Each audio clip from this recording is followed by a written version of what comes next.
पांडुरंगा करू प्रथम नमन, दुसरे चरण संतांची त्यांच्या कृपादानी कथेचा विस्तारो. बाबाजी सद्गुरु दास तुका. गुरुर्ब्रह्मा गुरुर्विष्णू गुरुर्देव महेश्वरा, गुरुर साक्षात परब्रह्म तस्मै श्री गुरुवे नमः. श्री संतांचे माथा चरणावर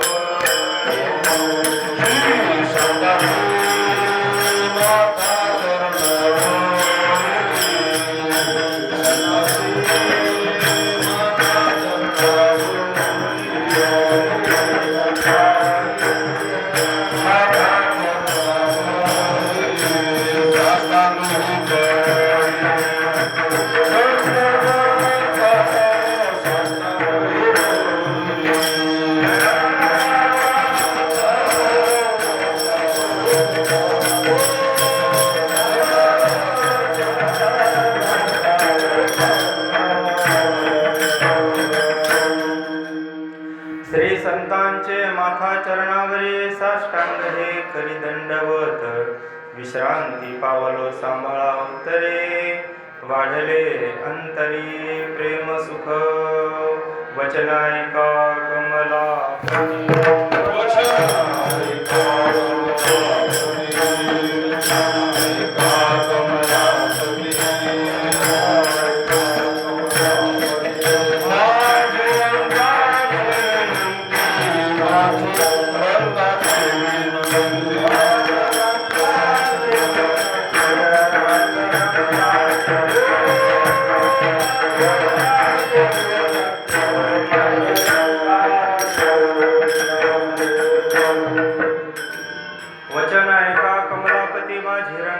विनंती कर जोडितो कथे काळी आपण असावे जवळी.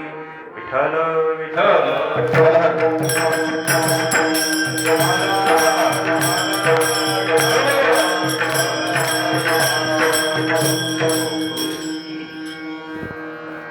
झाले रामराज्य काय उने आम्हासी. धरणी धरी पीक गाई ओळल्या म्हैसी.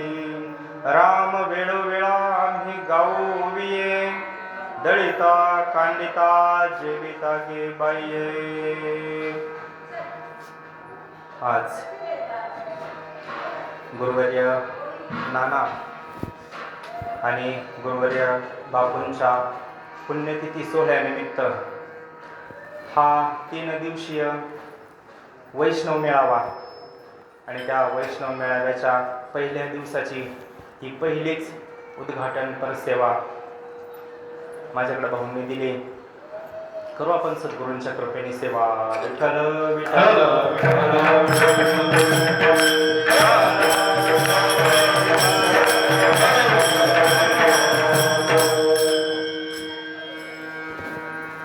बापूंचं 5वं पुण्यस्मरण आणि सद्गुरू नानांचं 22वं पुण्यस्मरण, त्यानिमित्ताने हा वैष्णव मेळावा आणि सगळ्यांचं सहकार्य. कारण हा खेळ नव्हे एकल्याचा. इमारत जरी दिसते आज अखंड, पण एक एक वीट याच्यामध्ये कामाला आलेली. म्हणून सर्वांच्या सहकार्याने हा चालत आलेला अनेक दिवसापासून वैष्णव मेळावा, सगळ्यांचं सहकार्य. बऱ्याच गोष्टी असतात कार्यक्रम उभा करायचा म्हणजे, लहान सहान गोष्टीपासून मोठ्या अन्नदानापर्यंत त्या दात्यांचं योगदान आहे. कारण दात्याशिवाय कुठलंच कार्य घडत नाही. सगळ्यांचं सहकार्य पाहिजे. म्हणून सगळेच जण तन मन धनाने या कार्यासाठी सहकार्य करतात.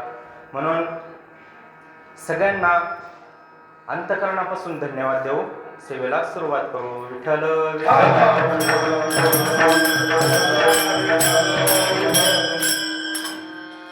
कार्यक्रमासाठी सगळे उपस्थित मंडळी, विणेकरी महाराजे, 2-2 विणेकरी, असं पाहायला नाही भेटत. आज पहिल्यांदा पाहिलं 2-2 विणेकरी आहे. असे सुंदर असे विद्यार्थी आमचे मते बाबा आहेत, निळकंठ महाराज, त्यांनी हे रोपटं लावलेलं आहे, इवलेसे रोप. जसं हे आमच्या संतांनी इवलेसे रोप लावलं आणि त्याचा हा विस्तार झाला, तसं हे निळकंठ महाराज या मातीच्या गोळ्यांना घेऊन त्यांनी जे कार्य सुरुवात केली, फार गरज आहे महाराज. कारण बऱ्याच ठिकाणी आम्ही पाहतो टाळ घ्यायलाच मंडळी उरली नाही, पाठीमागं भजन करायलाच कोणी उरलं नाही. भजन बंद नाहीये, पण हे वैभव आहे, हे अलंकार आहे. मंगळसूत्र तर आहेच पतिव्रतेच्या गळेमध्ये, पण विठ्ठल विठ्ठल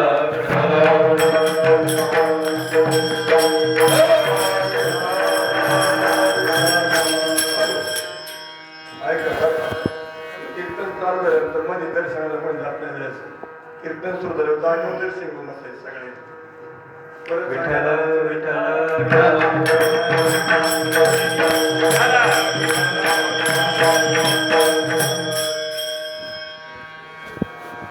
हरिभक्तपरायण गुरुवर्य भाऊ आलेत, सगळे गुरुवर्य मंडळी, सोने बाबा आहे, विठेकर महाराज आहे,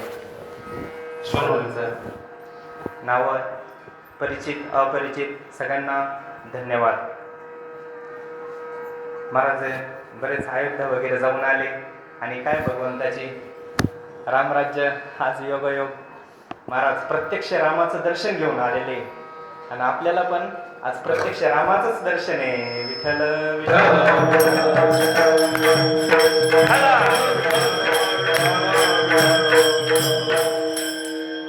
आता खरं रामराज्य झालं म्हणायला काही हरकत नाही. विठ्ठल विठ्ठल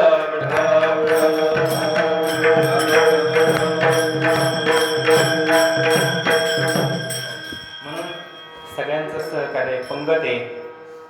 हरिभक्तपरायण करलेले सर, जे करलेले डॉक्टर, आज बहुतेक सकाळी पण आणि संध्याकाळी त्यांचीच पंगत आहे. मागच्या वर्षी पण त्यांचीच पंगत होती. आता हे सगळे चेहरे नाव जरी माहीत नसलं तर हे सगळे मागच्या वर्षीचे परिचित चेहरे वाटत आहे सगळेच. म्हणून सगळ्यांच्या चरणी कोटी कोटी धन्यवाद, साष्टांग वंदन. विठ्ठल विठ्ठल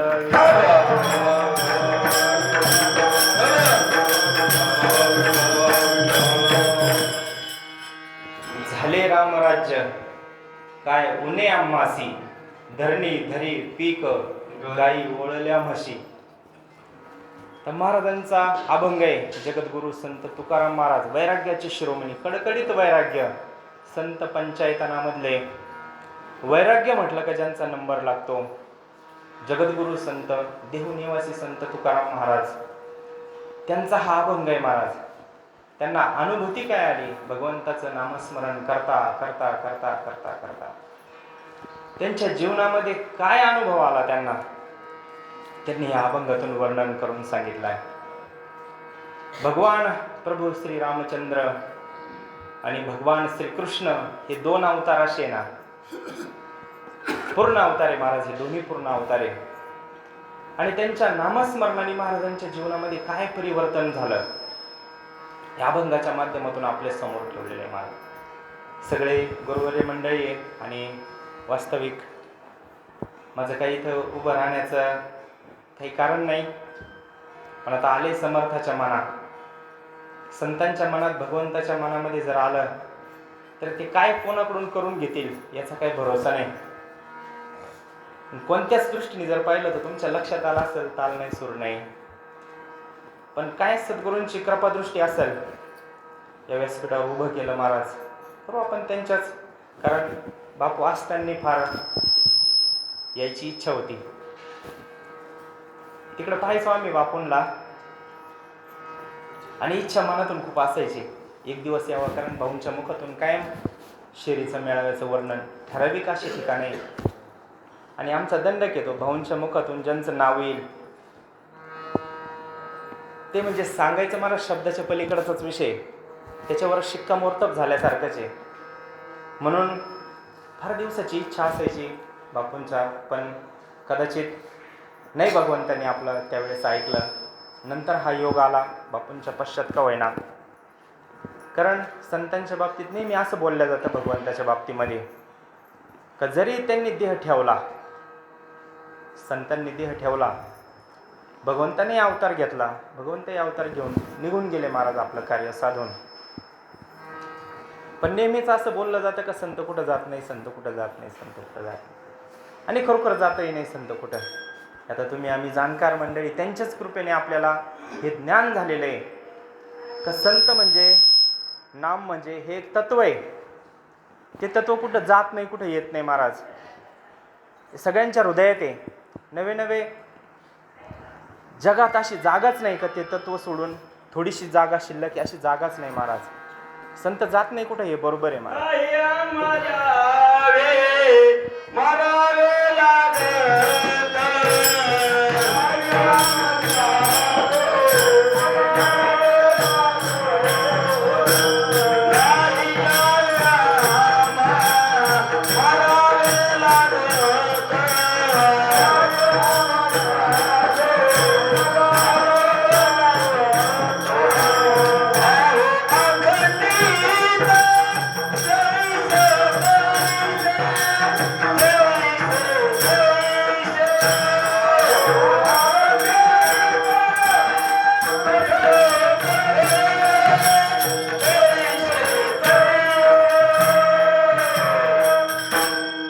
नाही आम्हा यावे जावे लागत.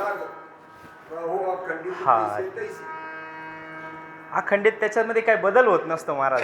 त्या स्वरूपामध्ये काही बदल होत नाही. ते अखंडित तसंच सारखं तत्व आहे महाराज. इथं आणूनही विषम, कमी जास्त हे तत्व होत नाही महाराज. ते येत नाही, जात नाही. आता हे झालं तुमच्या सगळ्या ज्ञानी मंडळींच्या दृष्टीने, का ज्यांना ज्ञान झालंय, ब्रह्मज्ञान सद्गुरूंच्या कृपेने ज्ञान पचलेलं आहे, त्यांचा हा विषय आहे महाराज. का संत कुठं जात नाही, कुठं येत नाही, निर्गुण स्वरूपाने ते सर्वत्र भरलेले. पण ती दृष्टी येत नाही तोपर्यंत काय करायचं. ही दृष्टी जोपर्यंत येत नाही सामान्य जीवाला, कारण ज्याला ज्ञान झालं त्याच्यासाठी संत सर्वत्र भरलेले. माझं हृदय सद्गुरू म्हटले माऊली, बरोबर आहे. पण आता अशी ज्ञानी मंडळी खूप थोडी आहे. आणि आपल्यासारखे जे अज्ञानी मंडळी, त्यांनी काय करायचं. त्यांना ज्यांना निर्गुणाचं ज्ञान, व्यापक ज्ञान, अद्वैत ज्ञान ज्यांना झालेलं नाही, त्यांनी काय करायचं. त्यांना काय आधार आहे दुसरा. म्हणून जरी माऊली म्हणतात बघा, तुझं सगुण म्हणू की निर्गुण रे, सगुण निर्गुण एक गोविंदू रे. हे दोन्ही जरी एक असलं ना महाराज, पण माझ्या अल्पबुद्धीप्रमाणे मला असं वाटतं का सगुण स्वरूपाने जितकं कार्य होतं ना महाराज. आता भाऊ नेहमी सांगतात का देह ठेवल्यानंतर सद्गुरूंचं कार्य व्यापक होतं. देह ठेवल्यानंतर महात्मा व्यापक होत असतो, कार्य पण व्यापक होतं. पण मला का कुणास ठाऊक असं वाटतं नेहमी का व्यापक कार्य होतं, संत हे निर्गुण तत्वाने सगळीकडे असतं, हे बरोबर आहे. पण हे ज्यांना अद्वैत ज्ञान झालं त्यांच्यासाठी आहे. आणि अशांची संख्या किती आहे, फार कमी संख्या आहे ना महाराज. मग आमच्यासारखे जे बाकी राहिले अज्ञानी, सद्गुरूंकडून अनुग्रह झाला, बोध झाला, पण त्याचा निश्चय होत नाहीये. मग अशा वेळेस काय करायचं महाराज. कसं त्या निर्गुणाची सेवा करायची, कसं भजायचं निर्गुणाला. म्हणून महाराज विठ्ठल विठ्ठल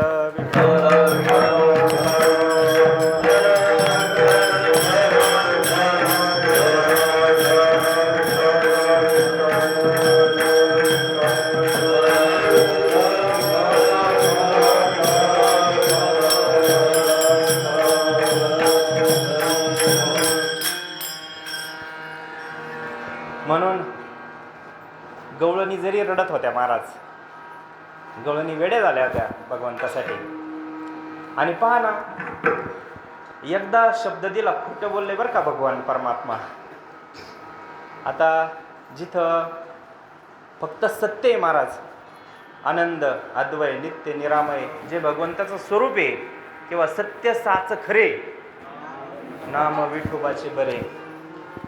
त्याचं नाव सत्य आहे, त्याचं हे सगळंच महाराज सत्य म्हणजे भगवान परमात्मा, सत्य म्हणजे धर्म.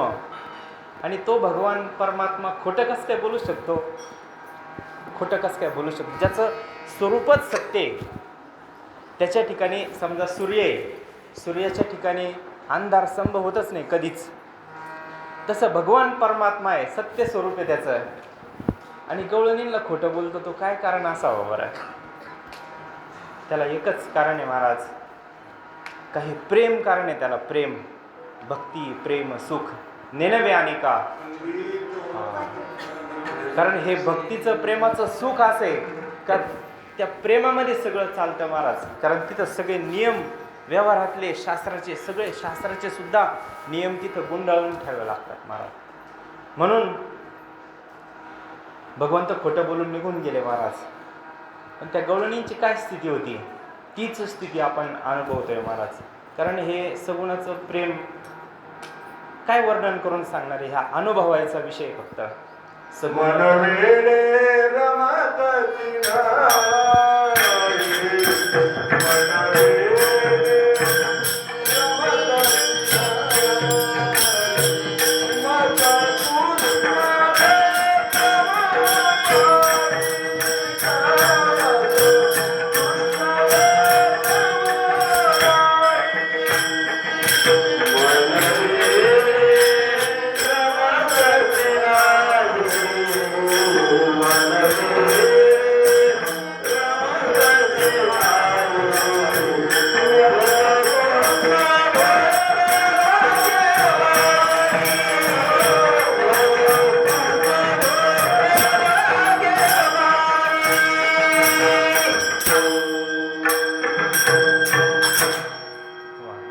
मन हे वेडे रमतची नाही, मज कृष्ण भेटवा बाई. असा जगात कुठलाच उपचार शिल्लक राहिला नव्हता महाराज. त्या गवळणींचं सांत्वन करण्यासाठी कृष्णे वेधिली विरहिणी बोले, चंद्रमा करीतो बारागे माये. न लावा चंदनू अंगीन घाला विंझन वारा, हरिविन शून्य शेजारुगे माय. माझ्या जीवीचे तुम्ही का हो नेना. ती गवळण सांगती महाराज, मला हे वारा घालू नका म्हणले, चंदन लावू नका. कारण हे तापलेलं जे अंतकरण आहे हे दुसरं कशानेच आता शांत होणार नाही. हरिबिन शून्य शेजारुगे माये, माझ्या जीवीचे तुम्ही का हो नेना. भगवंताला विनंती करतात, अरे तुला माझ्या अंतकरणातला भाव कळत नाही का? का तू आम्हाला टाकून गेला? विनवणी करतात महाराज. विरहणी फार माऊलींनी श्रेष्ठ वर्णन केले महाराज. माझा बळीया तो पंढरीचा राणा ओ माये, माझे जीवीचे तुम्ही का हो नेना. नंद नंदनू घड घडी आना, तया विन न वाचती प्राण वो माये. बाप रखुमा दिव्यरू अमृत पान गे माये. काय गवळणींची स्थिती आहे महाराज. आणि आज आपली गवळणींची काही वेगळी स्थिती नाही महाराज. उद्धवाला सांगितलं भगवंताने, हे गवळणी वेड्या रडत बसल्या म्हटले, त्यांना जरा ज्ञान सांगू नये. निर्गुण स्वरूपाचं माझं ज्ञान त्यांना करून दे, ब्रह्मज्ञान त्यांना करून दे. उद्धव गेला महाराज सांगायला. पण गवळणी म्हटलं, तिकडं जाऊन जिथं कोणी नाही तिथं जाऊन सांग तुझं ब्रह्मज्ञान. भगवान परमात्मा निर्गुण आहे, पण आपण सगुणात आहे त्याचं काय? संत जरी आज बापू गेले असतील, निर्गुणात व्यापक झाले, बरोबर आहे. पण आपण जोपर्यंत सगुणात आहे तोपर्यंत आपली तहान भागवण्यासाठी सगुणच काहीतरी मूर्ती आपल्याला समोर पाहिजे महाराज. तसे या तापलेल्या जीवाची शांती होणार नाही महाराज. म्हणून सगुण स्वरूप फार सगुणाचं प्रेम वेगळं असतं. बापूंची मेळाव्याच्या, चिंचपूरच्या मेळाव्याच्या निमित्ताने भेट व्हायची महाराज वर्षातून एकदा. सद्गुरू गंगागिरीजी महाराजांचा सप्ताहाला बापू एकादशीला यायचे दरवर्षी नित्यनेमाने. काय आता महाराज, अंतकरण एक झालेलं असलं ना, बिगर फोनची भेट व्हायची, बिगर फोनची. किती लाखोनी, आता हे महाराज हे सगळे साक्षीदार आहे, लाखोनी पब्लिक असते त्या मेळाव्याला सप्ताहाला. सद्गुरू योगीराज गंगागिरीजी महाराजांचा आमच्या भागामध्ये फार मोठा सप्ताह असतो आणि लाखोंच्या समाजामध्ये फोन न करता भेट व्हावी. काय हे ऋणानुबंध असतात महाराज आणि तेच इकडं ओढून आणतात. म्हणून असं हे आजचा हा पर्वकाळ आहे आपल्यासाठी. आणि त्या पर्वकाळामध्ये आपण जगद्गुरू संत तुकाराम महाराजांचा अभंग घेतलेला आहे. बाबाजींची भेट झाल्यानंतर जेव्हा अनुग्रह झाला, तुकाराम महाराजांना नामचिंतन केलं, भरपूर नामचिंतन केलं. नामचिंतन केल्यानंतर रामकृष्ण हरी विठ्ठल केशवा मंत्र हा जपावा सर्व काळ म्हणून अखंड नामाचं चिंतन केल्यानंतर त्यांच्या जीवनामध्ये काय अनुभव आला त्या अभंगाच्या पहिल्या झाले राम राज्य काय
रामराज्य.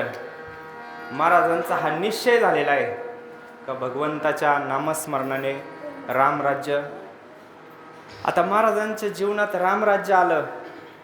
महाराजांना काय माहिती रामराज्य कसं असतं म्हणून असा एखादा प्रश्न विचारेल. आता रामराज्य कधी झालं आणि महाराज म्हणते आमच्या जीवनात पण रामराज्य झालं. मग रामराज्य कसं असतं हे महाराजांना काय माहिती. पण बघा चौयुगाचा भक्तनामा उभा कीर्तने, कारण डोळे झाकून उभी ते जणी वा. म्हणजे पहिल्या रामाच्या अवतारापासून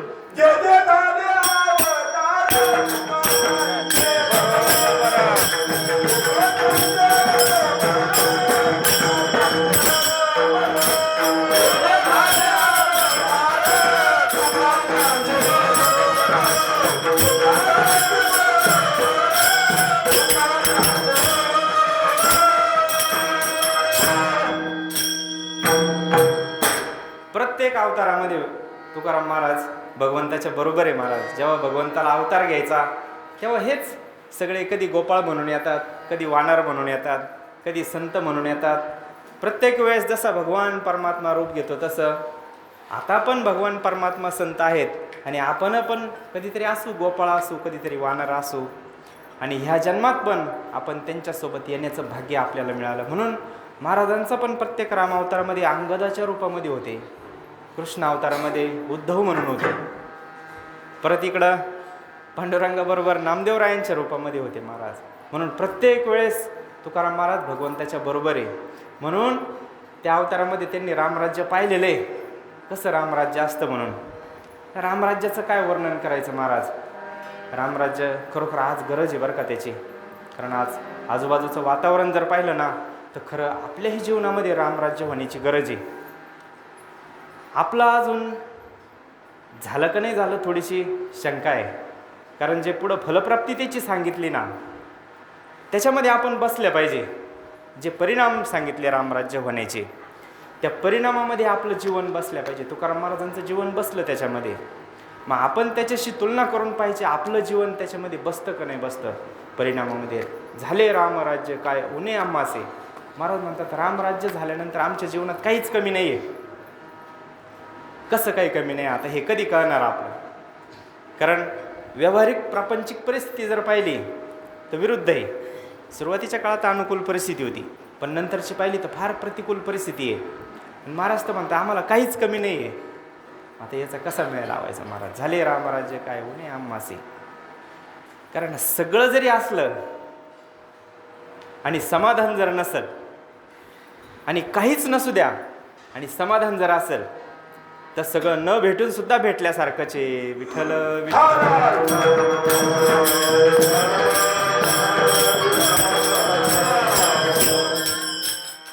भक्ताईसे जाना जिद्देही उदास गेले आशा पाश निवारणे. ज्यांची आशाच मुळात संपली महाराज, त्यांना काय कमी राहणार आहे, त्यांना काहीच कमी नाही राहणार. म्हणून महाराज म्हणतात का आम्हाला आता काही कमी राहिलेलं नाही. रामराज्य कसं असतं महाराज, रामराज्य आपण वाचतो महाराज, फार संतांनी आपले दिव्य ग्रंथ निर्माण करून ठेवले, रामायण भागवतासारखे महाभारतासारखे, का त्याच्यामध्ये पाहिलं ना. पण पहिले प्रतिकूल परिस्थिती बरं का, रामराज्य व्हायच्या अगोदर रामायणाचं जर पाहिलं ना, आता हे राजे आहे सगळे, दशरथ राजा आहे, सगळ्या जगाचं राज्य आहे, जगाचे राजे आहे, ते काय 5 वर्षाचे राजे नव्हते. आणि राजा म्हणल्यावर काय कमी राहणार आहे, पण तरी एक उणीव होतीच. जरी राजे होते पण संतती नव्हती काही. मग संततीसाठी प्रयत्न चालले. पहा महाराज, सगळं जीवनामध्ये अनुकूल जरी परिस्थिती असली तर भगवान परमात्मा सगळंच सगळ्यांना देत नाही. कुठेतरी एका कोपऱ्याला प्रतिकूल परिस्थिती असतेच. आणि ती प्रतिकूल परिस्थिती जोपर्यंत जीवनात येणे तोपर्यंत आपल्याला भगवंताची आठवण पण होत नाही. म्हणून राजा दशरथ आणि राणे सुंदर राज्य चाललेलं आहे, पण महाराज संतती नाही म्हणून काळजीमध्ये. मग काय करायचं आता. मग मोठे मोठे गुरुवर्य होते महाराज, तिथं गुरुवर्य मंडळी, त्यांनी सांगितलं पुत्रकामेष्टी यज्ञ आपण करू आणि त्याच्यातून निश्चितच भगवान परमात्म्याच्या आशीर्वादाने पुत्ररत्न तुम्हाला प्राप्त होईल. म्हणून महाराज यज्ञ केला आणि मग यज्ञामधून तो प्रसाद भेटला. कथाभाग आपल्याला सगळ्यांना माहिती आहे. पुढं भगवंतांचे अवतार झाले, त्याच्यातला एक पिंड घारीने नेला होता, बाकीच्या पिंडामध्ये या चौघांचा अवतार आहे. आणि तो एक पिंडाचे भगवान बजरंगबली, पूर्ण अवतार आहे, पूर्ण पिंडाचे बजरंगबली. आणि बाकीच्या 2 पिंडांमध्ये हे चौघांचा महाराज राम लक्ष्मण भरत शत्रुघ्न कलेकलेने वाढत गेले महाराज. हे जसं जसं वय वाढन अनेक विद्या संपादन केल्या गुरूंकडून. आणि एक दिवस राजा दशरथांनी सहज एक केस पिकलेला पाहिला आणि मनामध्ये असं वाटलं की आता आपण हे मुलांच्या ताब्यात देऊन टाकावं.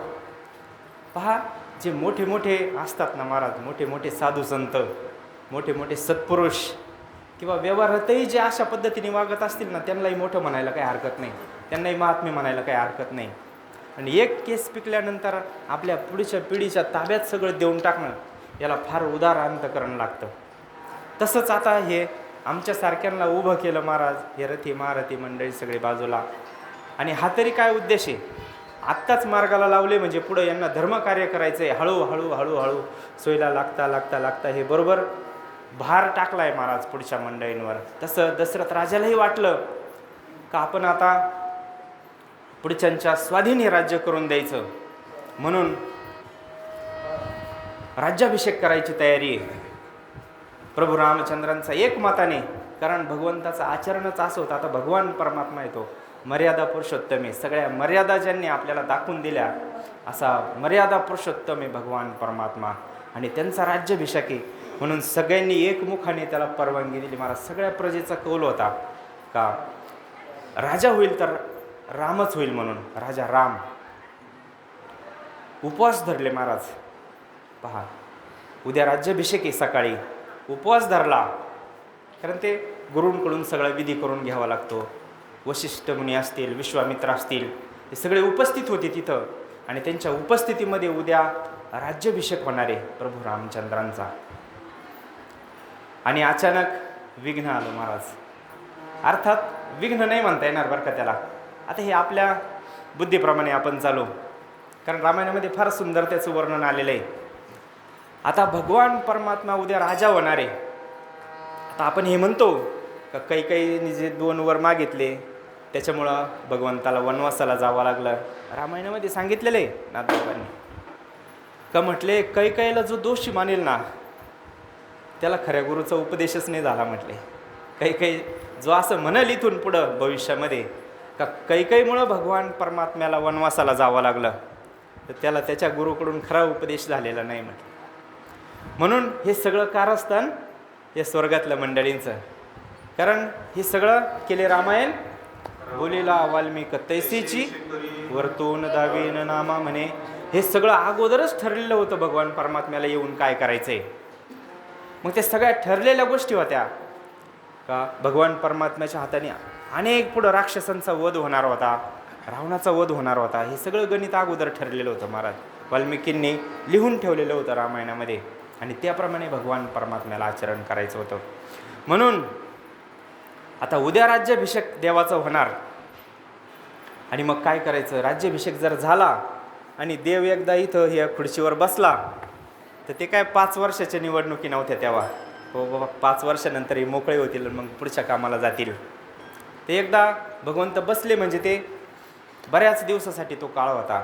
म्हणून या सगळ्या देवतांनी ठरवलं महाराज का आता हे असं होऊन चालणार नाही.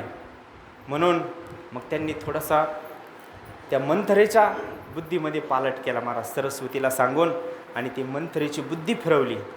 पहा चांगल्या कामामध्ये कशा अडचणी येतात महाराज. आजही तीच पद्धत आहे.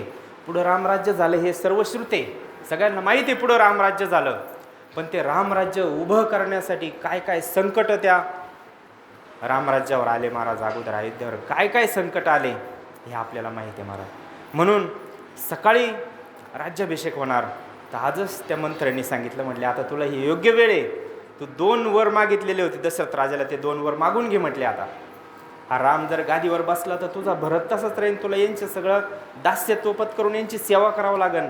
रामाची सेवा करावं लागन, कौशल्याची सेवा करावं लागन, दशरथाची, सगळ्यांचीच तुला सेवा करावं लागन असं कैकेयीला सांगितलं. म्हटले आता ते 2 वर मागून घे. आणि ते 2 वर मागून घेतले महाराज.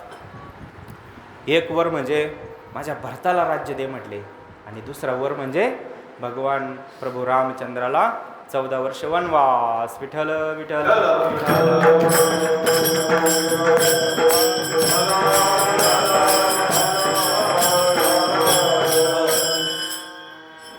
मग आता काय करायचं अशा परिस्थितीमध्ये.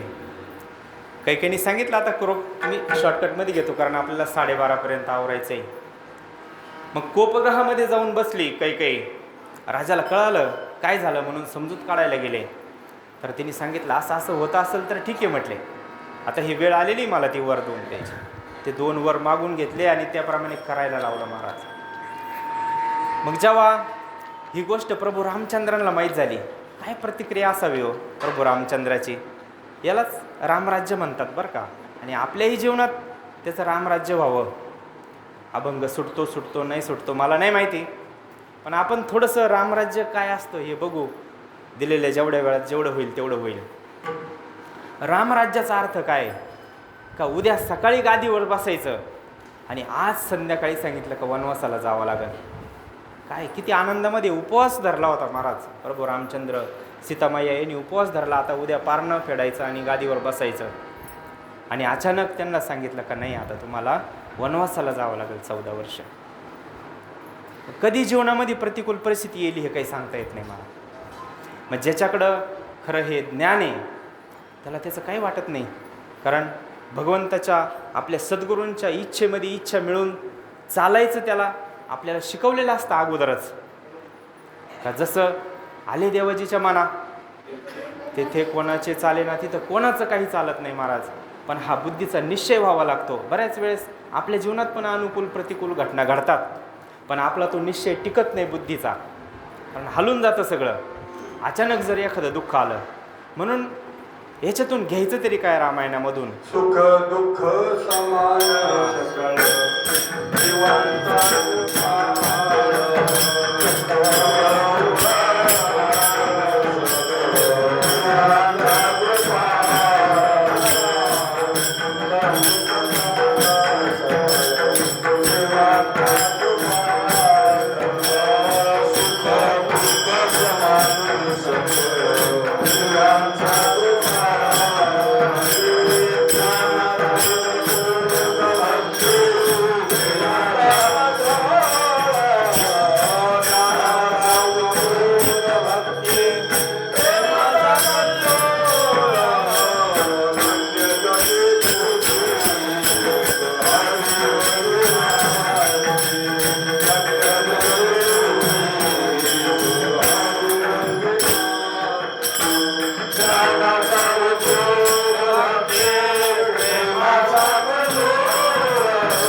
सुख दुःख समान सकळ जीवांचा कृपाळ ज्ञानाचा उद्बोध भक्ती प्रेमाचा कल्लोळ धन्य जगी तोची एक हरिरंगी नाचे राम कृष्ण शिट्ट्यामध्ये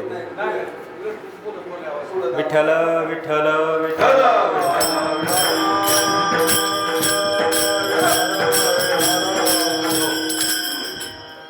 कारण हे सगळं व्हायच्या अगोदर भगवान परमात्म्याला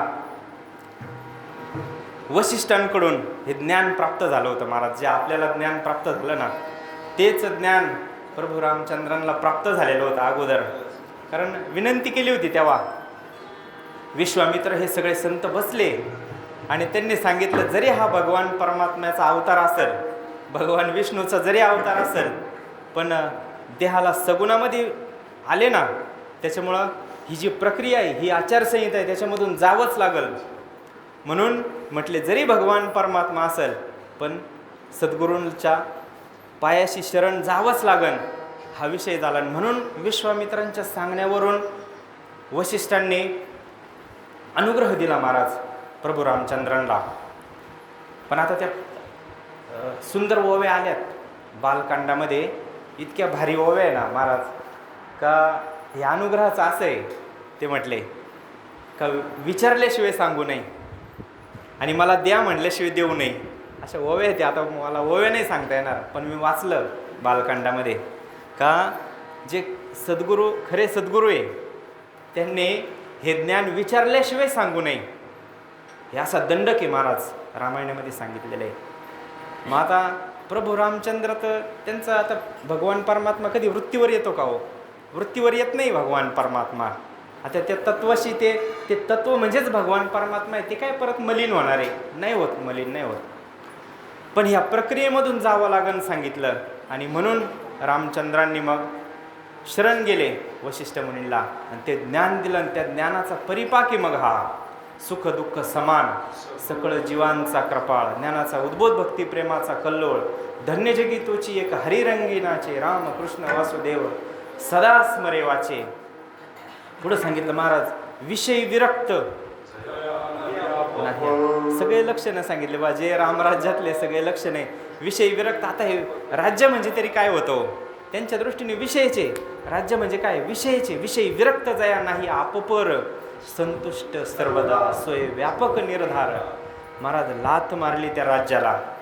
दुसऱ्या दिवशी ज्या चक्रवर्ती सम्राट होणार होता भगवान परमात्मा त्या नाही म्हटले माझ्या वडिलांची आज्ञा आहे मी ती आज्ञा पाळणार म्हटले.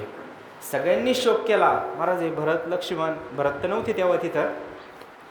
लक्ष्मणाला जेव्हा माहीत झालं ना लक्ष्मणाला आता हे शशाचा अवतार यांना राग आला. महाराज म्हटले तलवार काढली होती तलवार.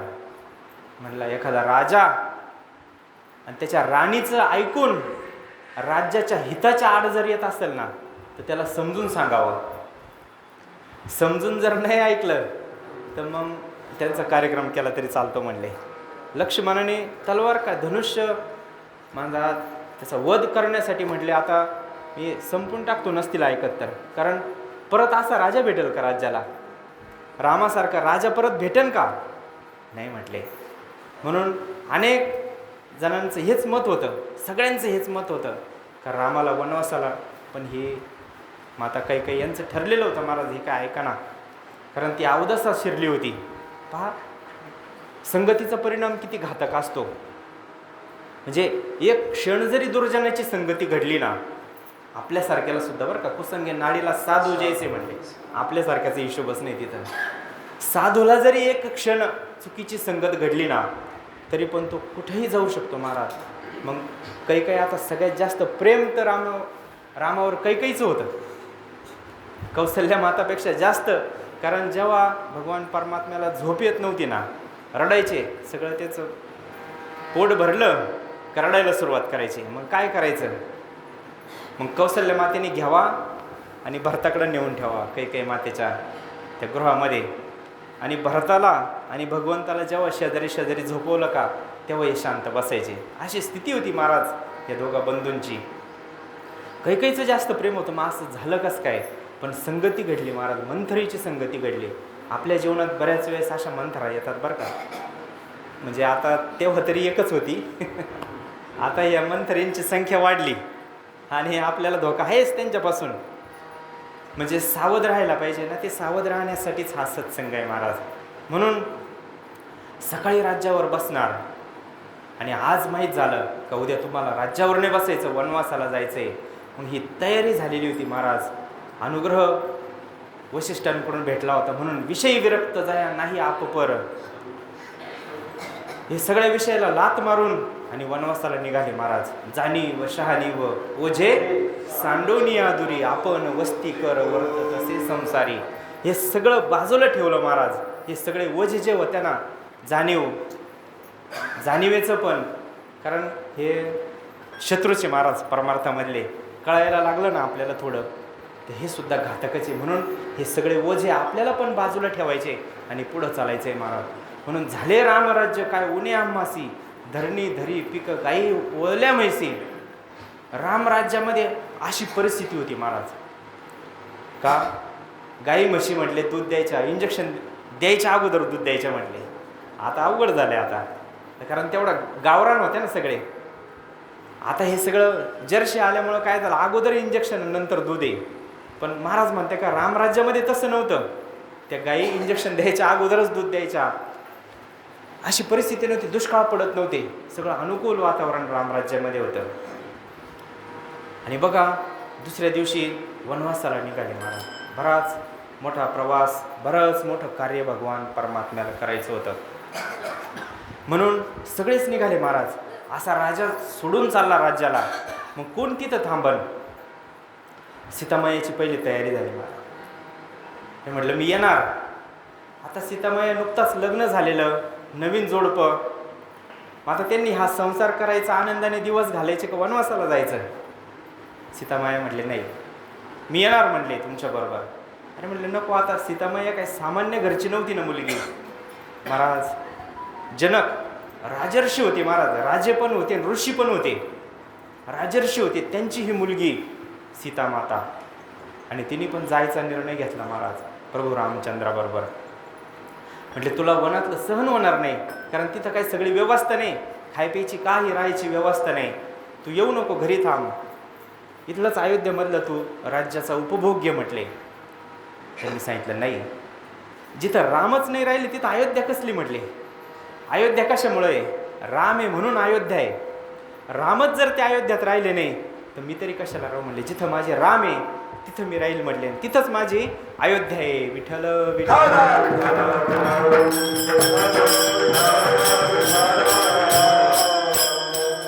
सीतामाया निघाली महाराज. लक्ष्मणाने पण संकल्प केला का आपल्याला पण जायचंय. काय रामराज्य म्हणजे काय, रामराज्य म्हणजे काय महाराज. हे जे प्रेम जे आहे ना रामराज्यामधलं ते आपल्याला घ्यायचंय महाराज. भरताचं प्रेम पहा, लक्ष्मणाचं प्रेम पहा. अरे म्हटले मी पण येणार दादा तुझ्याबरोबर, मी पण येणार म्हटले.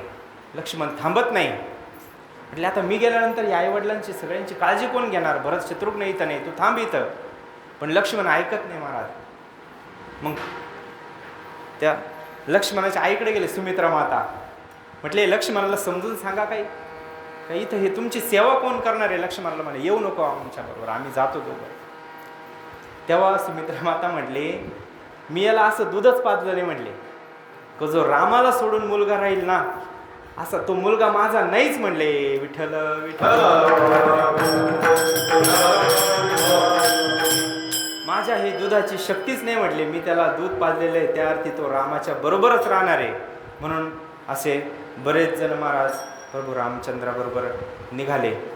सत्यव्रताचं पालन करत होते महाराज रामराज्यामध्ये. आजही आपण जर सत्यव्रताचं पालन केलं ना, सत्य बोले मुखे दुखवे अनेकांच्या दुःखे, ही आचारसंहिता सांगितलेली, त्या आचारसंहितेने आपण आजही राहिलो ना, तर जो तुकाराम महाराजांना अभंग आला, अभंगामध्ये जो अनुभव आला तुकाराम महाराजांना, त्यांच्याही जीवनाचं रामराज्य झालं होतं. आपल्या पण जीवनाचं रामराज्य होईल कधी महाराज.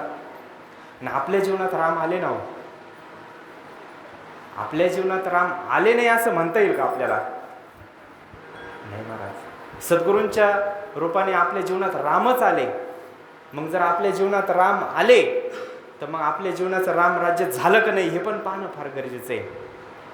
कारण गुरुर्ब्रह्मा गुरुर्विष्णू गुरुदेव महेश्वरा गुरु साक्षात परब्रह्म तस्मै श्री गुरुवे नमः. गुरु जर साक्षात परब्रह्म असतील, भगवान परमात्मा, गुरु हा संत कुळीचा राजा, गुरु हा प्राण विसावा माझा, गुरुविन देव विना देव तुझा पापी त्रैलोकी.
गुरुविन शिष्याला दुसरा देवच नाही महाराज.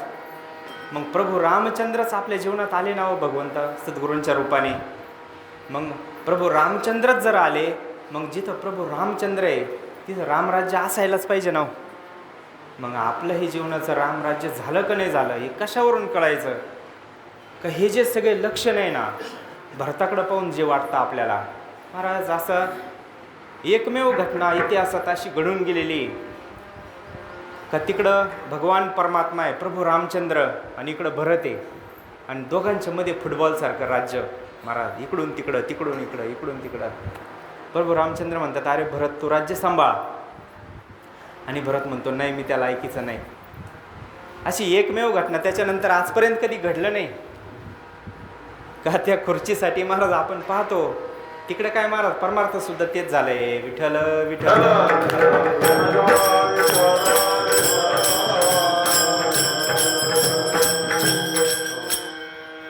फार त्या पदावर बसायचे आपल्याला सगळ्यांनाच लय हौस आहे, लय हौस आहे. पण ते पद आहे ना ते तयार झालं पाहिजे महाराज, त्या पदाच्या पात्रतेच्या आपण झाल्या पाहिजे. आणि ते अचानक होत असतं, भाऊ सांगत राहते काय सून टिकली का सासू होती. मग एकदा टिकली का ती सासू होणारच आहे महाराज. आपण जर इथं टिकलो ना तर एक दिवस ते पद प्राप्तच होणार आहे. कारण आपल्याला सगळ्यांना सकळांशी येते हाही अधिकार आहे. कलियुगी उद्धार हरीचा नाम, तो अधिकार आपल्याला सगळ्यांना दिलेला आहे महाराज. म्हणून एकमेव अशी घटना इतिहासात घडून गेली का भरत सुद्धा त्या राज्याचा स्वीकार करत नाही आणि प्रभू रामचंद्र सुद्धा त्याचा स्वीकार करत नाही. काय करायचं शेवटी प्रश्न पडला सगळ्यांना. भरत म्हटले नाही, नंतर समजून सांगायला गेले, म्हणले मी परत घेऊन येतो. जेव्हा तिकडून दशरथ राजाचा अंतकाळ झाला, राम राम म्हणता म्हणता दशरथ राजाने ते ठेवला. मध्यंतरी बऱ्याच घटना झाल्या. भरत शत्रुघ्न तिकडून आले परत अयोध्याला, त्यांना सगळा वृत्तांत कळाला. म्हटले अरे आईला इतका बोलला भरत महाराज, आता तू स्त्री नव्हती पाहिजे म्हणे, फक्त तू स्त्री आहे म्हणून त्या भरताच्या हातातून वाचली. म्हटले तू स्त्री जर नसती तर तुझा वध करून टाकला असता. म्हटले मी तुझी जीभ गळून का पडली नाही. म्हटले रामाला वनवास म्हणताना तुझी जीभ का गळून पडली नाही. म्हटले फार राग आला होता महाराज या मंडळीला, भरताला सुद्धा फार राग आला होता. पण एकमेव असं कारण होतं का कैकेयीला मारलं नाही. का माझ्या प्रभू रामचंद्राला काय वाटेल ना जाणो, जर मी कैकेयीला काही केलं आणि देवाने जर माझा स्वीकार केला नाही, माझा त्याग केला, तर मग मी जीवन कसं जगल. ह्या एका विचाराने कैकेयीला धक्का नाही लावला महाराज भरताने. काय निष्ठा होती. आणि रामराज्य करायचं म्हणजे तरी काय करायचं, आपल्याला काय करायचं आहे का प्रत्येक गोष्ट करताना माझ्या सद्गुरूंना आवडेल का नाही आवडेल, माझ्या भगवंताला आवडेल का नाही आवडेल, ही गोष्ट करताना हा विचार करून जीवन जगणं म्हणजेच रामराज्य आहे. वेगळं काय रामराज्य आहे, वेगळं काही रामराज्य नाही महाराज. सद्गुरूंनी सांगितलेल्या वाटेवर चालणं, भगवान परमात्म्याने जे दंडक आचारसंहिता घालून दिली त्याच्यावर चालणं म्हणजेच रामराज्य आहे, वेगळं काही रामराज्य नाही. म्हणून भरत निघाला महाराज, परत घेऊन येऊ म्हणले आपण. भरताचं प्रेम असं आहे ना, ते याच्यात हनुमान चालीसेमध्ये आलं ना, तुम मम प्रिय भरतही समभाई, म्हणजे भावाची उपमा देताना लक्ष्मणासारखी म्हणत नाही, शत्रुघ्नासारखे म्हणत नाही. कोणासारखे? भरतासारखा भाऊ आहे म्हणले हनुमंतरायाला. म्हणले राम तू माझा भरतासारखा भाऊ आहे. भरतच का? कारण हे स्वीकार करत नाही राज्याचा भरत. इतकं प्रेम आहे भरताचं रामावर. भावाभावांचं प्रेम आपल्याला याच्यातून शिकायचं आहे महाराज. भाऊ म्हणजे व्यवहारातले भाऊ घ्या, गुरुबंधू घ्या, कोणतेही घ्या, पण भावाभावांनी असं राहावं रामायणासारखं. म्हणून भरत त्याचा स्वीकार करत नाही. गेले तिकडं रामाला परत आणायला. ऐकत नाही भरत. मग काय करायचं आता? हे मोठे मोठे तिथं गुरुवर्य मंडळी, वसिष्ठ मुनी आहे, विश्वामित्र आहे, अजूनही जनक राजान ते मोठे मोठे हे ऋषीमुनी संत साधू तिथं होते महाराज. पण भरताचं प्रेम पाहून हे सगळे महाराज गप्प झाले. कोणालाच निर्णय करता येणार काय करायचं आता. पण सगळ्यांनी समजून सांगितलं का रे ठीक आहे. भरताला म्हटले तुझी बाजू एक वेळेस खरं आहे. कारण आपण मगाशी पाहिलं का जिथं प्रेम हा विषय येतो ना, शास्त्राचे सुद्धा बंधनं तिथं चालत नाही. मग धर्मनीती आहे, राज्य कसं चालवायचं, राजनीती आहे, धर्मनीती, अनेक नीती आहे. त्या नीतींनी हे सगळं राज्य चालत असतं. पण जिथं प्रेमाचा विषय येतो ना म्हटले, तिथं हे सगळं गुंडाळून ठेवावं लागतं. धर्म अर्थ हे सगळं शास्त्र सगळं गुंडाळून ठेवावं लागतं. तिथं काहीच चालत नाही. मग आता काय करायचं? भरत ऐकत नाही. भरताचं प्रेमाने सगळ्यांनाच हरवलं महाराज. प्रभू रामचंद्र सुद्धा हताश होऊन बसले. आता काय करायचं? निर्णय कसा घ्यायचा? निर्णयापर्यंत जाईना महाराज. मग शेवटी वसिष्ठ मुनी, विश्वामित्र यांनी सांगितलं अरे जरी तुझं प्रेम आहे, मोह आणि प्रेम वेगळं बरं का. आपण जे करतो ना व्यवहारामध्ये त्याला माया म्हणता येईल महाराज. ती माया असती. आणि प्रेम जे असतं ना ते देवावर केल्या जातं. आणि प्रेमाचे 2 नियम आहे म्हटले. प्रेमामध्ये एक तर समर्पण पाहिजे, त्याग पाहिजे. प्रेमामध्ये त्याग असल्याशिवाय प्रेम होत नाही महाराज. मग म्हणून म्हटले प्रेमामध्ये हट्ट नसतो करायचा, प्रेमामध्ये त्याग करायचा असतो. आपण ज्याच्यावर प्रेम करतो ना त्याच्या मनाचा विचार, त्याच्या मर्जीचा विचार करून राहायचं असतं महाराज. म्हणून आपण सद्गुरूंवर जर प्रेम करत असतो, आपल्या भगवंतावर जर प्रेम करत असतो ना, त्यांच्या मर्जीचा विचार करून आपलं जीवन चालायला पाहिजे. त्याला प्रेम म्हणतात म्हटले. मग प्रेमाचे हे नियम आहे का प्रेमामध्ये त्याग असतं आणि समर्पण असतं.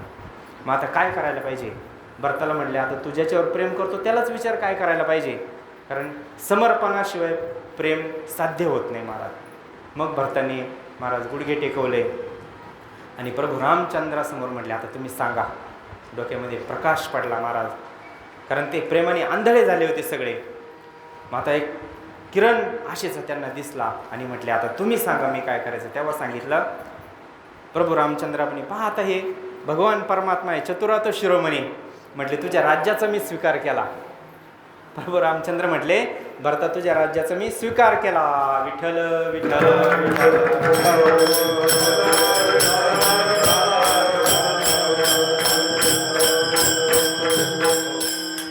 मग स्वीकार केला म्हटल्यावर सगळ्यांना आनंद झाला ना. कारण सगळे तीच इच्छा घेऊन या 2 माता, गुरुवर्य मंडळी, सैन्य सगळे अयोध्येचे लोक गेले होते प्रभू रामचंद्राला परत आणायला.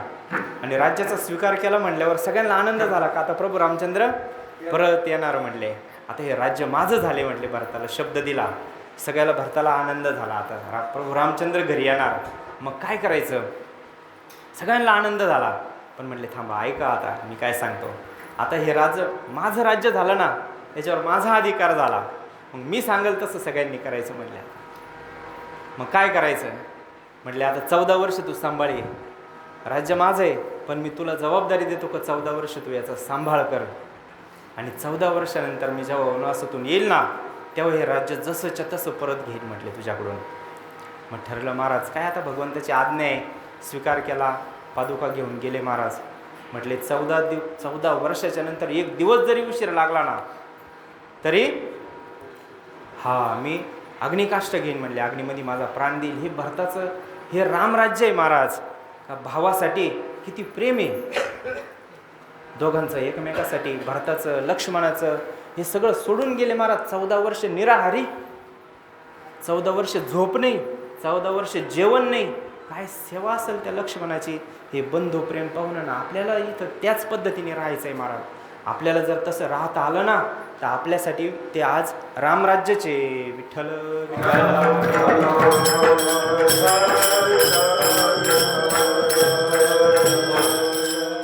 मग रामराज्य जर व्हायचं असेल ना, रामराज्य आपल्याही जीवनाचं व्हायचं असेल तर काय करावं लागतं? महाराज हे अभंगाच्या दुसऱ्या चरणामध्ये सांगतात. राम वेळ वेळा आम्ही गाऊ. राम वेळ वेळा गाऊ. राम वेळ वेळा आम्ही गाऊ. राम वेळ वेळा आम्ही गाऊ.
राम वेळोवेळा आम्ही गाऊ ओविये, दळिता कांडिता जेविता गेमाये. आपल्याला जरी असं वाटत असेल का आपली पण अशी स्थिती व्हावी, भरतासारखी स्थिती व्हावी, लक्ष्मणासारखी स्थिती व्हावी, शत्रुघ्न सीतामाया त्यांच्या पाहणं, हे लक्ष्मण यांचं लग्न सगळ्यांचंच नवीन नवीनच लग्न झालेलं होतं ना.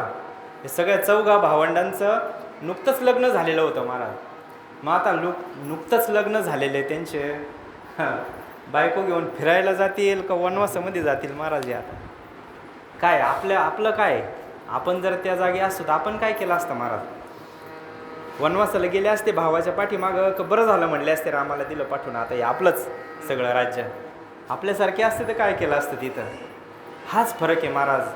रामराज्य जेव्हा सगळं सम होईल ना तेव्हा रामराज्य होत असतं महाराज. आणि हे रामराज्य कशाने होईल? आपल्याला जरी आपल्या जीवनाचं असं रामराज्य व्हावं वाटत असेल, आपल्याही जीवनामध्ये ते एक अभंग आहे बघा, पवित्र तो देह वाणी पुण्यवंत जो वदे अच्युत सर्व काळ. फक्त भाऊ सांगतात महाराज, कलियुगामध्ये सत्य जरी बोललं ना, फक्त सत्य जरी बोललं ना तर रामराज्य होऊ शकतं महाराज. आजही रामराज्य होऊ शकतं. हा सत्य बोले मुखे दुःख अनेकांच्या दुःखे, हीच विष्णूची महापूजा अनुभव. स्वामी काज गुरु भक्ती पितृ वचन सेवापती. ह्या आचारसंहितेने आज जरी आपण चाललो तर रामराज्य व्हायला वेळ लागणार नाही महाराज. कारण राम आपल्या जवळचे आणि रामाचं नाव आपल्या जवळचे. राम वेळोवेळा आम्ही गाऊ ओविये, सतत भगवंताचं नामस्मरण केल्याने रामराज्य होत असतं बरं का. मग त्याला काही बंधन नाही. दळिता कांडिता जेवी तागे बाईये, प्रत्येक कार्यामध्ये. कारण पूर्वीचं होतंच ना, सुंदर माझे जाते ग फिरते बहुतेकी, ओव्या गाऊ कौतुक येतो ये रे बा विठ्ठला. दोन्ही परमार्थ महाराज हे आमच्या संतांनी सोपं केलं थोडंसं. कारण फक्त तत्त्वज्ञान म्हटलं ना का मग कंटाळा येतो. फक्त किस काढायचं म्हटलं ग्रंथांचं का कंटाळा येतो. म्हणून हे कथा कीर्तन, थोडंसं मग जोगी आंधळा बहिरा मुका पांगळा हे सगळे रूपक केले महाराज. भारुडं केले संतांनी, भारुडं केले का मग त्या निमित्ताने तरी हे थोडंसं मन इथं रमन. कारण शुद्ध विषय चालायचं म्हणलं का आळस येतो महाराज, कंटाळा येतो. म्हणून हे नाथबाबांनी तर लय भारुडं केले महाराज, भारी भारी. आता सगळीकडे तेच चालू आहे, भारुडावरच सगळा परमार्थ चालू आहे महाराज. म्हणून या संतांनी सुंदर माझे जाते का उपदेश आहे त्याच्यात पण. जीव शिव दोन्ही खुंटे गे प्रपंचाचे नेटे गे, लावूनी पाची बोटे. कोणते पाची बोटं लावायचे? जीव शिव हे सगळं ज्ञानच आहे, पण असं पचत नाही. म्हणून त्याला सोप्या भाषेमध्ये, ओव्यांमध्ये, अभंगामध्ये त्यांनी गायलं महाराज. म्हणून प्रत्येक काम करत असताना जर भगवान परमात्म्याचं चिंतन केलं ना, नामस्मरण केलं, राम वेळोवेळा आम्ही गाऊ ओविये, दळिता कांडिता जेविता गेमाय, आपलं जे जे कर्म असेल, जी जी ड्युटी असेल ते करता करता भगवान परमात्म्याचं स्मरण केलं तर आपल्याही जीवनाचं रामराज्य होऊ शकतं महाराज. अजून एक लक्षण महाराज तिसऱ्या चरणामध्ये सांगतात. स्वप्नी हे दुःख कोणी न देखेलो. स्वप्नी हे दुःख कोणी न देखेलो.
स्वप्नी हे दुःख कोणी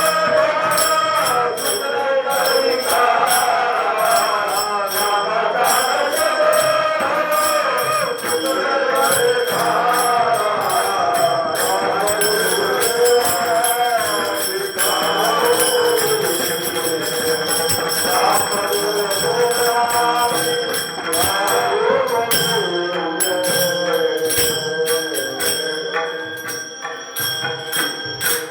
स्वप्नी हे दुःख स्वप्नी ही दुःख कोणी न देखे डोळा, नामाच्या गजरे भय सुटले कळी काळा.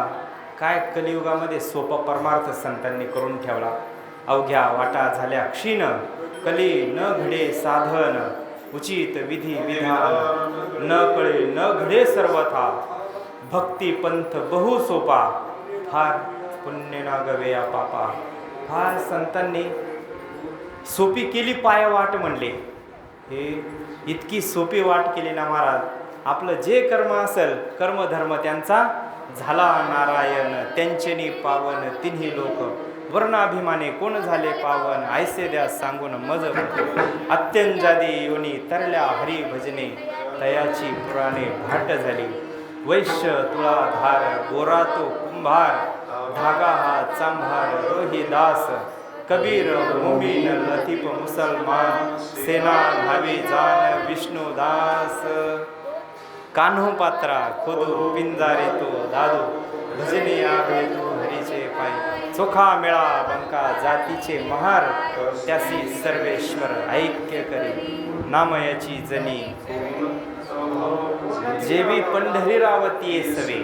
मैराळ जनक कोण कुळ त्याचे, महिमान तयाचे काय सांगो. याता याती धर्म नाही विष्णुदासा, निर्णय त्वायसा वेदशास्त्री. आणि खरं जर वाटत नसेल, महाराज म्हटले तुम्हाला जर हे वा आता काय हे वैभव आहे महाराज परमार्थाचा आपल्या. कारण ह्या मालिका महाराज आमच्याकडे म्हणतच नाही. आता हे जेव्हापासून इकडं आलो ना, हे महाराज म्हणतात तेव्हा आम्हाला या मालिका माहीत झाल्या. नाही तर फक्त पहिली मालिका म्हणतात आमच्याकडे काकड्याला. उशिरा जाग आली तर पहिली मालिका पूर्ण होत नाही, डायरेक्ट काकड्याची मालिका अशी पद्धती. पण इकडं आल्यापासून सुंदर ते ध्यान, उंचनीचे काही संतांची मालिका, ज्ञानियांचा राजा, या 2-3 मालिका इकडं आल्यावर आम्ही शिकलो महाराज. मग इतकी सोपी पायवाट केली महाराज आपल्यासाठी नामस्मरणाची, इतकी सोपी. जर हे तुम्हाला वाटत नसेल खरं तर तुका म्हणे तुम्ही विचारावे ग्रंथी. असे अनेक तारिले पतित नेणो किती माहीत सुद्धा नाही म्हणले, इतकं ह्या नामाच्या जोरावर तरुण गेलेले. स्वप्नीही दुःख कोणी न देखे डोळा, नामाच्या गजरे भय सुटले. ज्याला वाटत असेल ना आपल्या जीवनात दुःखच येऊ नये, कधीच दुःख येऊ नये, स्वप्नात सुद्धा दुःख येऊ नये, त्यांनी महाराज रामनामाचं चिंतन करायचं. रामनाम म्हणजे नाम कुठलंही घ्या महाराज तुम्ही, सगळ्या नामस्मरणाची शक्ती एकच आहे. पण मंत्रमूलम गुरुवाक्य, मोक्षमूलम गुरुकृपा. सगळ्या मंत्रांचा जर राजा असेल तो गुरुमंत्र आहे महाराज. म्हणून वैखरीच्या भजनाने हे राम म्हणा, कृष्ण म्हणा, ओम नमः शिवाय म्हणा, कुठलंही भजन केलं तर चालतं. पण बैठकीमध्ये मात्र आपल्या सद्गुरूंनी दिलेल्या अनुग्रहाचं चिंतन करायचं आहे. त्या चिंतनाचा परिणाम असा आहे का स्वप्नात सुद्धा दुःख येत नाही महाराज. स्वप्नी दुःख कोणी न देखे डोळा, नामाच्या गजरे भय सुटले कळी काळा महाराज. तुका म्हणे काळ काही करू न शके बळ, कधी तुम्ही सांभाळिले संती भय निरसले खंती. एकदा भगवंताची कृपा झाली, संतांची कृपा झाली ना, काळ सुद्धा काही करू शकत नाही, अशी ह्या नामाची शक्ती महाराज. म्हणून भगवान परमात्मा काय देतो अजून? भगवान परमात्मा नामस्मरण केल्यानंतर काय काय देतो हे चारही पुरुषार्थ देऊन टाकतो महाराज शिष्याला. धर्मार्थ काम मोक्ष शिव देखता, प्रत्यक्ष नामस्मरण जर घडलं वाचे वदता शिव नाम तयान बादी. हे सगळ्या विकारांची निवृत्ती करतात महाराज संत. आपल्या नामस्मरणाने ह्या गोष्टी सगळ्या शक्य होतात. हे सगळे विकार जातात, चारी पुरुषार्थ भेटतात. यमाचा आपल्याला भीती राहत नाही महाराज, कारण यम धर्म सांगे दूता म्हणाय ते सत्ता, जे ते होय सदा घोष नामाचा म्हटले. जिथं सारखं नामाचा घोष चालू आहे ना, तिथं काळाला सुद्धा परमिशन देत नाही महाराज. यम धर्म सांगतात महाराज. कथा त्रिवेणी संगम देव भक्ताने नाम तिथीचे उत्तम. असा चरण रजवंदित असे हे कथेमध्ये, कथा कीर्तनामध्ये, नामस्मरणामध्ये सामर्थ्य आहे महाराज. अजून एक अशी वस्तू भगवान परमात्मा देतो. तुकाराम महाराज अभंगाच्या शेवटच्या चरणात सांगतात.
झाले रामराज्य काय उन्या मासी, धरणी धरी पीक गाई वळल्या म्हशी.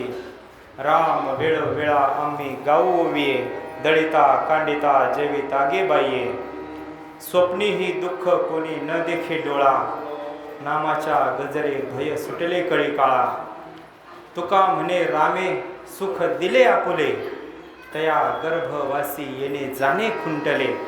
काय देतो महाराज भगवान परमात्मा सद्गुरू काय देतात आपल्याला अनुग्रह. ज्या दिवशी झाला ना महाराज आपल्याला जेची क्षणी अनुग्रह केला तीची क्षणी मोक्ष झाला. दासबोधामध्ये सांगतात स्वामी, हा तर काही बोलायचंच नाही म्हटले. ज्या दिवशी आपल्याला अनुग्रह दिला ना भगवान परमात्म्याने, जे त्याचं स्वरूप आहे ना, सुख हे भगवान परमात्म्याचं असणं आहे, सुख हे भगवान परमात्म्याचं स्वरूप आहे. ते स्वरूप आपल्याला देतो महाराज भगवान परमात्मा. कधी? राम वेळोवेळा आम्ही गाऊ ओविये, दळिता कांडिता जेविता गे बाईये. म्हणून गर्भवास सुद्धा राहत नाही महाराज. आपलं येणं जाणं सगळं संपून जातं. आपण त्या स्वरूपाशी एकरूप होतो महाराज. आणि जे आपलं दुःखाचं कारण आहे, ज्याच्यासाठी ज्या कारणामुळं आपल्याला दुःख होतंय, स्वस्वरूपाचा विसर पडल्यामुळं ते खरं दुःखाचं कारण आहे, मूळ कारण.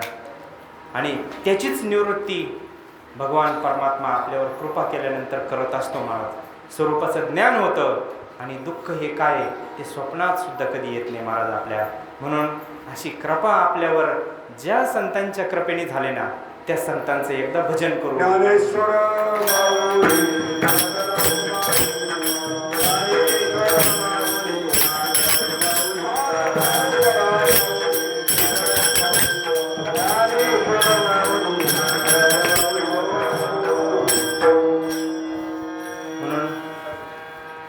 आता इथं उभं राहण्याचा अधिकार फक्त याला एकच आधार आहे का, बळीयाचे अंकित आम्ही झालो बळीवंत, लाथाईला संसार केला षड उर्मिशी मार. किंवा दुर्बळाची कन्या समर्थाने केली, अवदासाने माली दारिद्र्याची.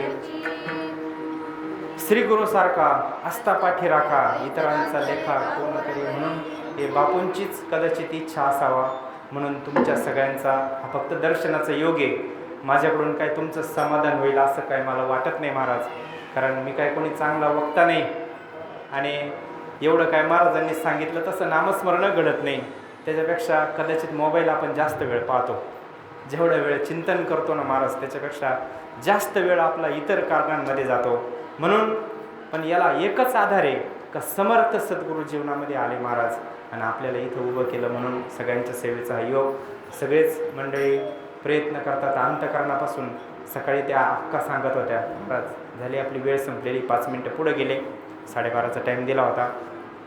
आणि सकाळी अक्का सांगत होते, आता हे सगळे बापूंच्या संगतीत घडलेले माणसं आहे आणि बापूंचं फार दिव्य काम होतं, बापूंचे अनुभव ते सांगत होते. मग सगळेच इथं महत्त्वाचे, कमी जास्त कोणीच नाही महाराज. आणि एक भागवत भाऊंचा आदेश मी त्याला म्हणेल का, येत जा तुम्ही दरवर्षी, म्हणून येण्याचा योग आहे हा. तुम्हा सगळ्यांचं दर्शन त्या निमित्ताने होतं, हेच समाधान आहे. कारण बघा, पारगावच्या मेळाव्यामध्ये मागच्या वर्षी एक प्रवचन झालं होतं, माऊली महाराज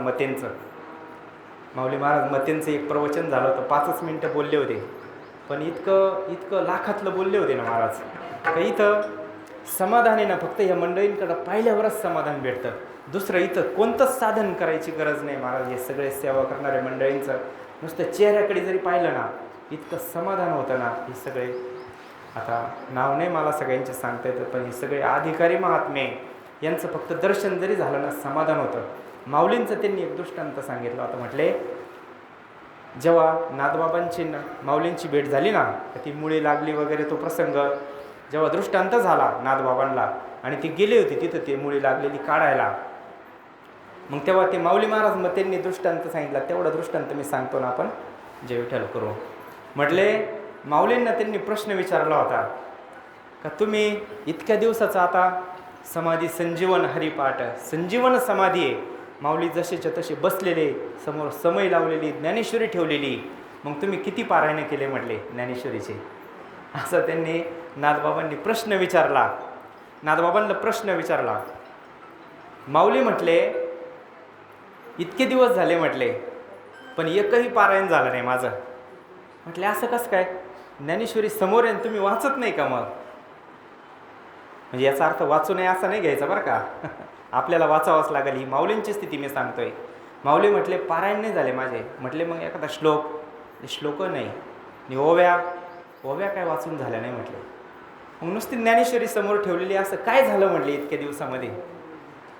त्यांनी सांगितलं फक्त ओम म्हटलं ना, पहिले ओवीचा ओम म्हटला ना, ओम नमो जे आद्या वेद प्रतिपाद्या जय जय सुसंवेद्या आत्मरूपा. आपण कितक वेळेस ओवी म्हटलो महाराज, पण माऊली म्हटले फक्त ओम शब्दाचा उच्चार केला ना जी समाधी लागते ना तर परत ती उतरतच नाही म्हटले. तसं आहे महाराज. हे आता तुम्हाला पाहिलं तरी इतकं समाधान आहे ना, म्हणून माझ्याकडून तुमचं ह्या माध्यमातून वाणीच्या माध्यमातून समाधान होईल ते नाही सांगता येत मला, पण आम्हालाही इथं समाधान भेटतं आणि त्याच्यासाठी आम्ही इथे येतो. म्हणून भागवत भाऊंचे संजीव असतील, सोनवणे बाबा, वेटेकर महाराज सगळेच महाराज आले, पारगावरून आमचे मेजर आले, भाऊये सगळे विनेकरी टाळकरी. ही फार गरज आहे आणि महाराजांनी निळकंठ महाराजांनी फार प्रयत्न करावं लागतात, कारण जे कुठंच चालत नाही ते त्यांच्या गळ्यात आणून टाकतो महाराज समाज आणि त्यांना ते सुधारवतात. म्हणून त्यांनाही धन्यवाद, सगळ्यांना धन्यवाद देऊ, सेवेला पूर्ण विराम देऊ. जय विठ्ठल जय जय विठ्ठल